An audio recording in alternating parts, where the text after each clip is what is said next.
सर्वोच्च न्यायालय के माननीय न्यायाधीश न्यायमूर्ति एन कोटेश्वर सिंह जी, जम्मू कश्मीर लद्दाख के मुख्य न्यायाधीश न्यायमूर्ति अरुण पल्ली साहब,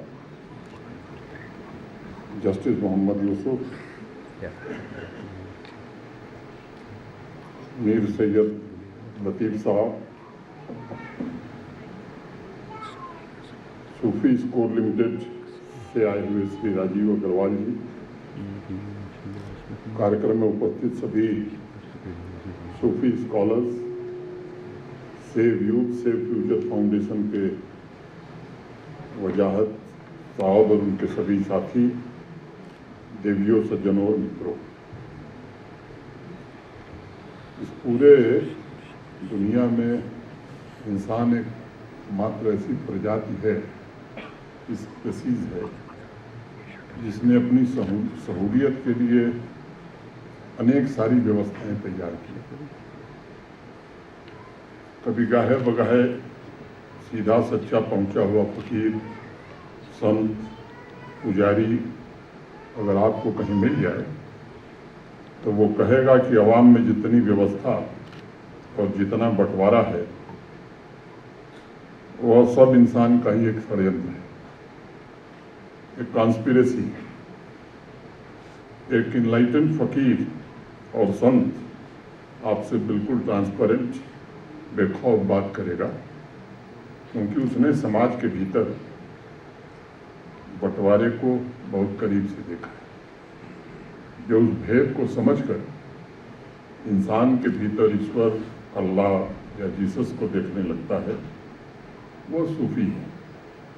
सामाजिक सद्भावना और एकता के उस मूल मंत्र को जन जन तक पहुंचाने के लिए आज का जो प्रयास है ये बहुत ही उम्दा है। इसकी जितनी सराहना की जाए वो कम है।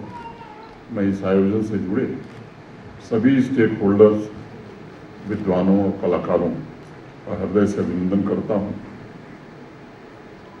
सूफी शब्द पर सदियों से बहुत शोध हुआ, रिसर्च हुआ। ये शब्द कहाँ से आया? कुछ लोग ऐसा मानते हैं ये सूफा से लिया गया है, जिसका अर्थ है पवित्रता, प्योरिटी। कुछ विद्वान ऐसा मानते हैं कि साहब इसे सूफिया शब्द से लिया गया, जिसका अर्थ है एक ऐसा व्यक्ति जो ईश्वर का, खुदा का सच्चा दोस्त है। बगदाद में 10वीं शताब्दी में जन्मे मशहूर फकीर और विद्वान अब्दुल हसन खिरकानी, उनका कहना था कि लंबे समय तक सूफीवाद या सूफीज़म जैसा कोई नाम या टर्मिनोलॉजी थी नहीं। उनका मानना था कुछ विशेष संतों और फकीरों के जीवन जीने का एक तरीका था, जिसे बाद में सूफीज़म का नाम दिया गया। अब्दुल हसन खिरकानी साहब की शिक्षा का निष्कर्ष या निचोड़ यही था कि जितने भी पंथ और संप्रदाय हैं उनका उद्देश्य एक ही है, और वो ये है कि अल्लाह से प्रेम संबंध स्थापित करें, उसकी इबादत या उसकी मोहब्बत में डूब जाएं। और तब मैं कहूँगा कि सदाए साज होगी और न साजे बेसदा होगा, तुझी से इब्तिदा है, तू ही एक दिन इंतहा होगा। उसी ईश्वर, उसी अल्लाह, उसी जीसस से अस्तित्व का प्रारंभ भी है और उसी में अंत भी। इसके बीच में जो कुछ है वो एक सपने की तरह है।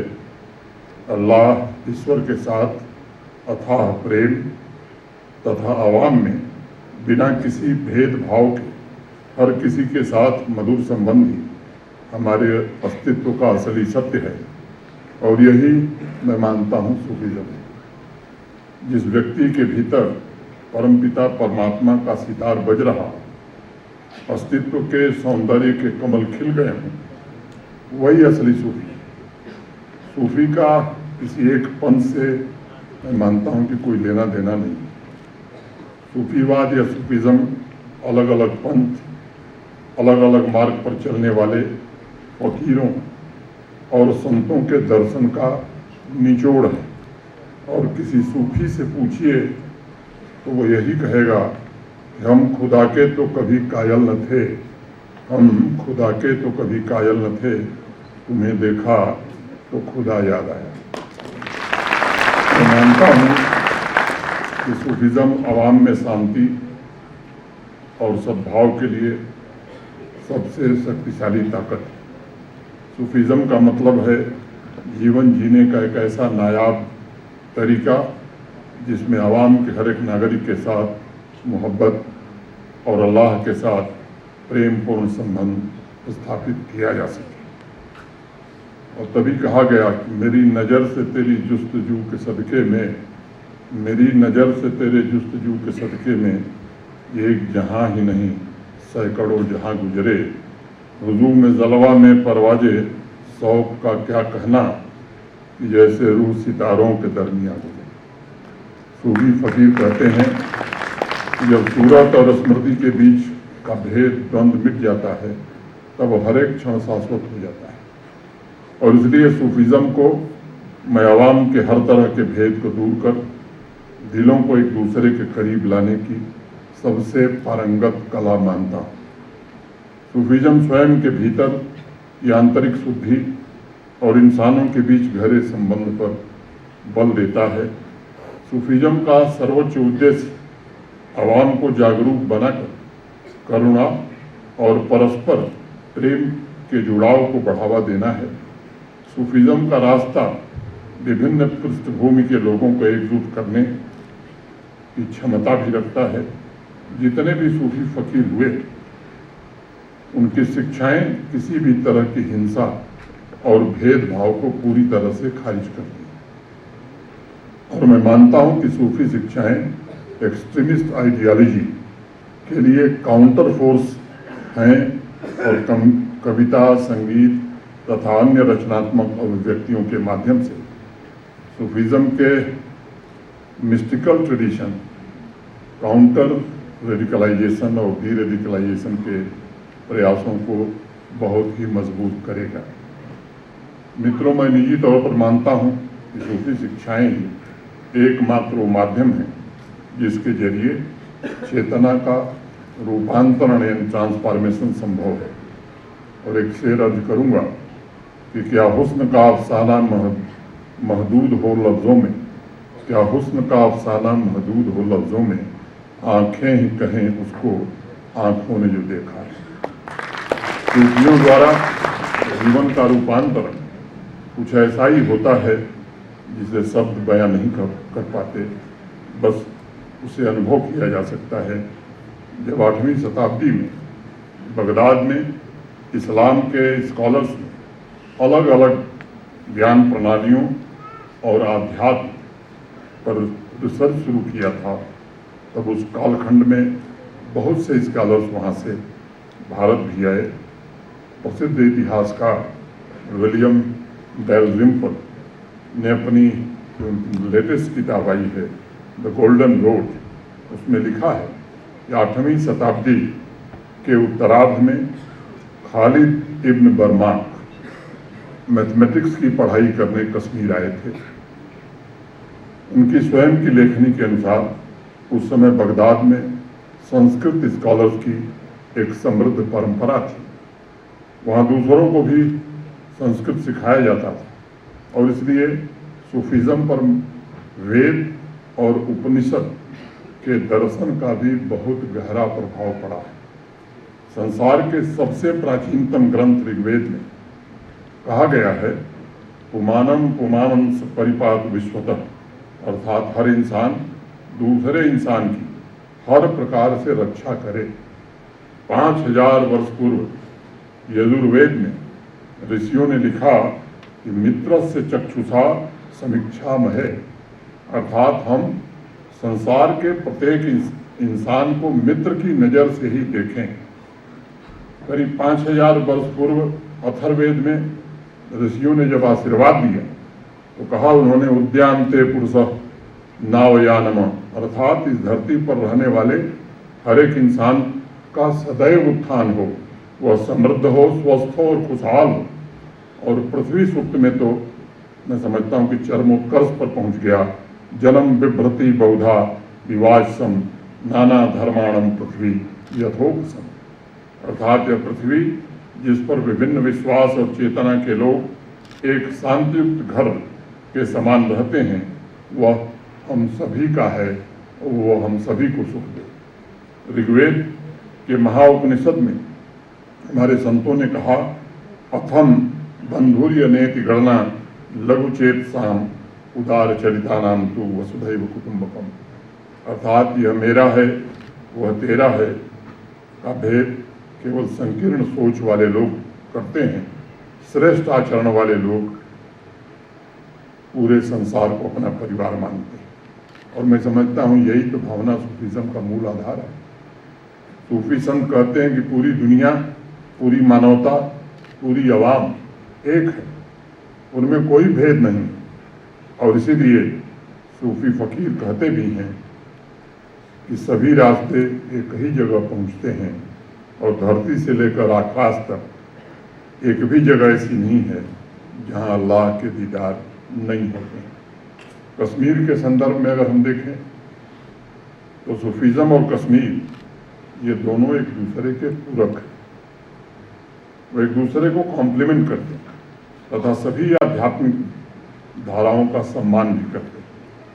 मैं बार बार एक बात कहता हूँ कि जम्मू कश्मीर को पैराडाइज ऑन अर्थ केवल भौगोलिक सुंदरता के लिए नहीं कहा जाता, बल्कि इसलिए कहा जाता है कि यह सर्वधर्म संभाव की धरती प्राचीन काल से रही है। जम्मू कश्मीर ने सभी पंथों में जो कुछ भी अच्छा था, महान था, उसे स्वीकार किया और इसलिए हिंदू, बौद्ध और इस्लाम तीनों धर्मों की खूबियाँ इसकी मिट्टी में शामिल रही।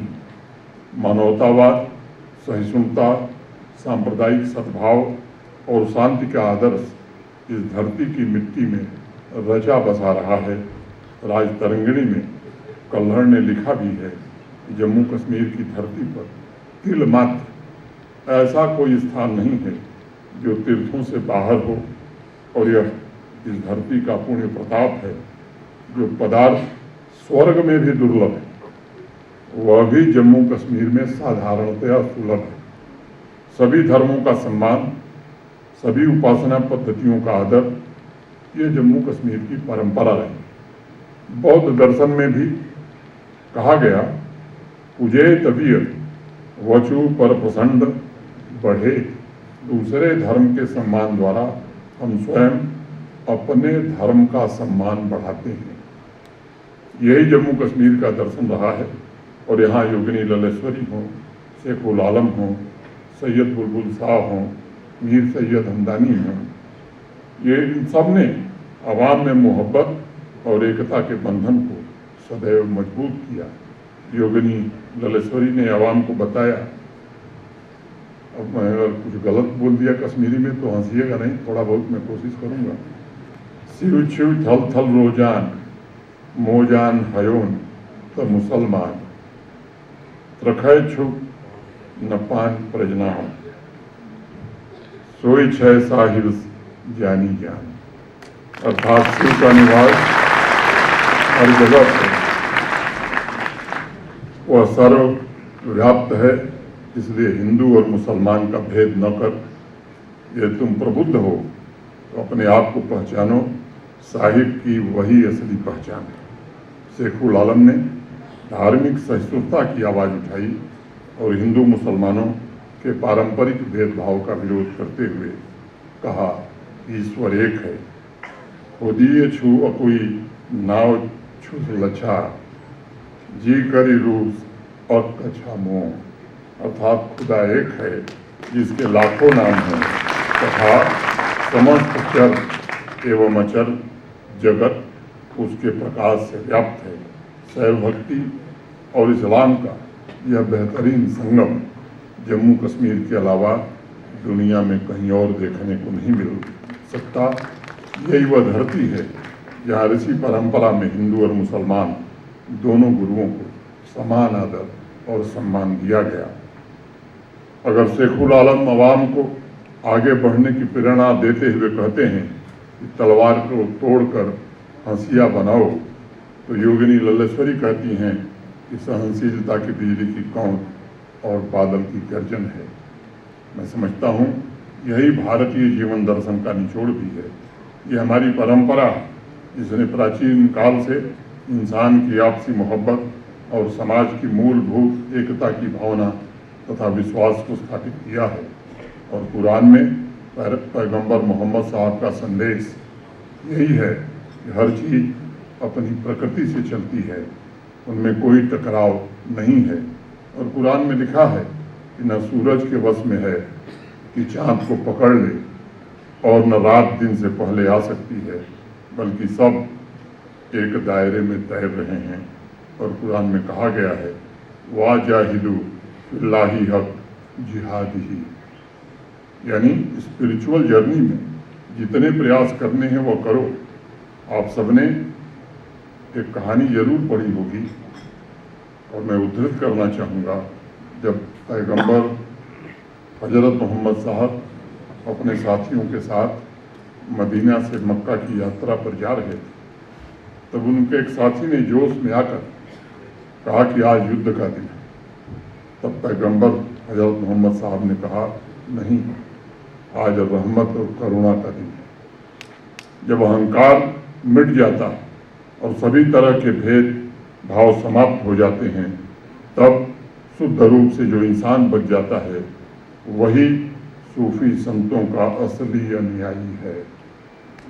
सूफी फकीर जलालुद्दीन रूमी ने अपने एक गीत में लिखा है कि एक स्त्री के दरवाजे पर किसी ने दस्तक दी और उसने भीतर से पूछा, कौन है? दरवाजे के बाहर खड़े आदमी ने हैरान होकर कहा कि मैं हूँ, तुम मेरी आवाज़ पहचान नहीं रही हो? इस बात के जवाब में उस स्त्री ने उत्तर दिया, ये छोटा सा घर है, मैं और तू दो को नहीं संभाल सकता। और दरवाज़ा बंद ही रहा, खुला नहीं। वो आदमी बड़ा निराश हुआ। उस स्त्री का प्रेमी था और उसे जीवन में पहली बार बड़ा धक्का लगा। परेशान होकर घर से जंगल की ओर चला गया।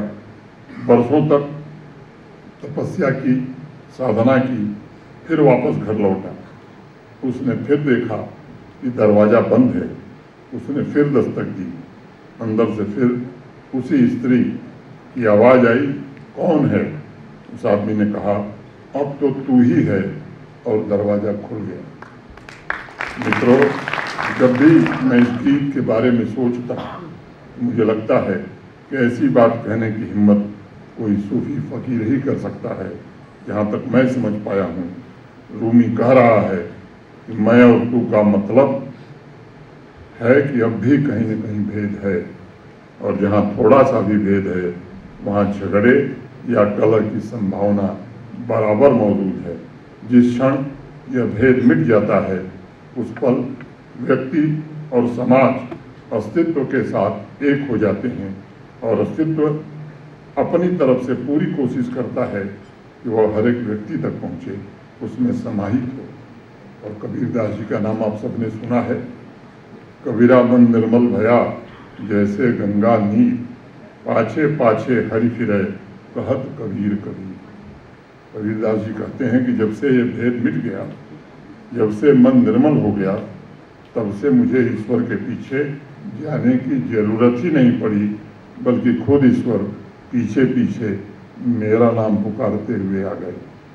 कबीर जी ने इसके जरिए बहुत बड़ा संदेश दिया कि इंसान और इंसान के बीच प्रेम से बड़ा कोई दूसरा संबंध नहीं हो सकता। और जब व्यक्ति पूरी तरह से प्रेम में होता है, हृदय में करुणा सौहार्द होती है, तो ईश्वर अल्लाह खुद ब खुद चलकर व्यक्ति के पास आ जाते हैं।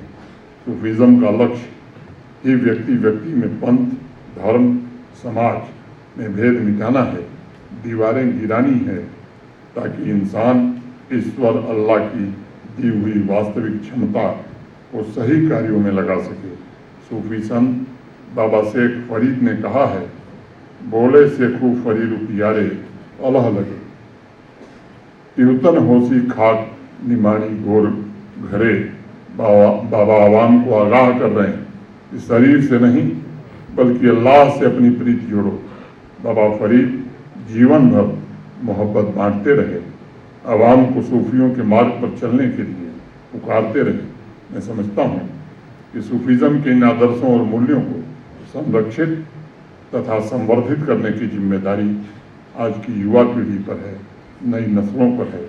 ये सच है कि प्राचीन काल से कश्मीर में विभिन्न संप्रदायों के बीच आपसी मोहब्बत का पूरी दुनिया में उदाहरण दिया जाता था, लेकिन 3 दशक पहले एक सोची समझी साजिश के तहत पड़ोसी मुल्क और यहाँ कश्मीर में उसके कुछ कॉन्फ्लिक्ट इंटरप्रेन्योर्स ने अपने लाभ अपने फायदे के लिए लोगों में विभेद पैदा किया, रेडिकलाइज किया, आतंकवाद और अलगाववाद फैलाने का जुर्म किया और बड़ी बेरहमी से निर्दोष इंसानों का कत्ल किया गया। मैं जिम्मेदारी से आज ये बात कहना चाहता हूँ कि निर्दोष लोगों का खून आतंक के इन सरपरस्तों तथा कॉन्फ्लिक्ट इंटरप्रेन्योर्स के लिए सबसे बड़ा बिजनेस बन गया था। आतंक के इर्द गिर्द कॉन्फ्लिक्ट इंटरप्रेन्योर्स ने एक बड़ा सा इकोसिस्टम बना दिया था। पिछले 4-5 वर्षों में आम आदमी के सहयोग से सुरक्षा बलों, पुलिस प्रशासन के साथियों ने मिलकर के जम्मू कश्मीर को उस पेज से बाहर निकालने में काफ़ी हद तक सफलता पाई, लेकिन अभी हमें लंबा रास्ता तय करना है। अभी भी कुछ कॉन्फ्लिक्ट इंटरप्रेन्योर्स एक्टिव होने की कोशिश कर रहे हैं और आज मैं कहना चाहता हूं कि ऐसे किसी भी व्यक्ति को कदापि इजाज़त नहीं दी जा सकती। मुझे खुशी इस बात की है कि आज जम्मू कश्मीर का नौजवान उनकी साजिशों को समझने लगा। मैं आप सभी का आह्वान करना चाहता हूं कि आप यह सुनिश्चित करें कि आवाम में ऐसे कॉन्फ्लिक्ट इंटरप्रेन्योर्स का कोई स्थान न रहे।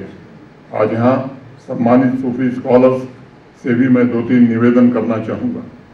सूफीज़म को युवाओं के बीच लोकप्रिय बनाने के लिए बहुआयामी रणनीति की आवश्यकता है, ताकि आवाम में एक्सट्रीमिस्ट आइडियोलॉजी को पनपने का अवसर ही न मिले। इसके लिए सूफीज़म के आदर्शों को अगर मॉडर्न बनाने की ज़रूरत है तो उस पर भी हमें काम करने की आवश्यकता है। नए मीडियम के जरिए उसे नौजवानों तक पहुंचाने की ज़रूरत है। दूसरा, वीडियो, पॉडकास्ट और सोशल मीडिया कैंपेन के जरिए सूफी शिक्षा, म्यूज़िक, कविता इत्यादि को अधिक से अधिक नौजवानों तक हम पहुंचाएं, ये समय की आवश्यकता है। और तीसरा निवेदन, जो भी यूथ इन्फ्लुएंसर्स हैं उन्हें मैं आग्रह करूंगा कि सूफीज़म के प्रचार प्रसार के अभियान से आप भी जुड़िए, ताकि सूफीज़म की विजिबिलिटी अधिक से अधिक जम्मू कश्मीर में बढ़ाई जा सके। जितने भी स्कॉलर्स किसी भी इंस्टीट्यूशन से जुड़े हैं, मैं उन्हें सूफी लिटरेचर और सूफी एजुकेशन को कैसे हम प्रमोट कर सकते हैं, इसमें आप सहायक बनिए। और मैं चाहता हूं कि एक मेंटरशिप कार्यक्रम भी चलाया जाए, जिसमें सम्मानित सूफी स्कॉलर्स युवाओं का मार्गदर्शन करें और ये आयोजन आने वाले भविष्य में निरंतर हो। मैं एक बार पुनः सूफी स्कोर लिमिटेड तथा save you save future foundation के सभी लोगों का हृदय से अभिनंदन करता हूं और फहमीदा रियाज की संरजम के साथ अपनी वाणी को विराम भी देना चाहूँगा कि कुछ लोग तुम्हें समझाएंगे, वो तुमको खौफ दिलाएंगे। कुछ लोग तुम्हें समझाएंगे, वो तुमको खौफ दिलाएंगे। जो है वो भी खो सकता है, इस राह में रहजन है। रहजन मीन्स हाईवे रॉबर।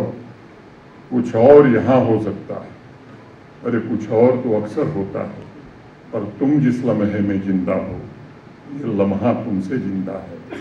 ये वक्त नहीं फिर आएगा, तुम अपनी करनी कर गुजरो। जो होगा देखा जाएगा, जो होगा देखा जाएगा। बहुत बहुत धन्यवाद। जय हिंद, जय भारत।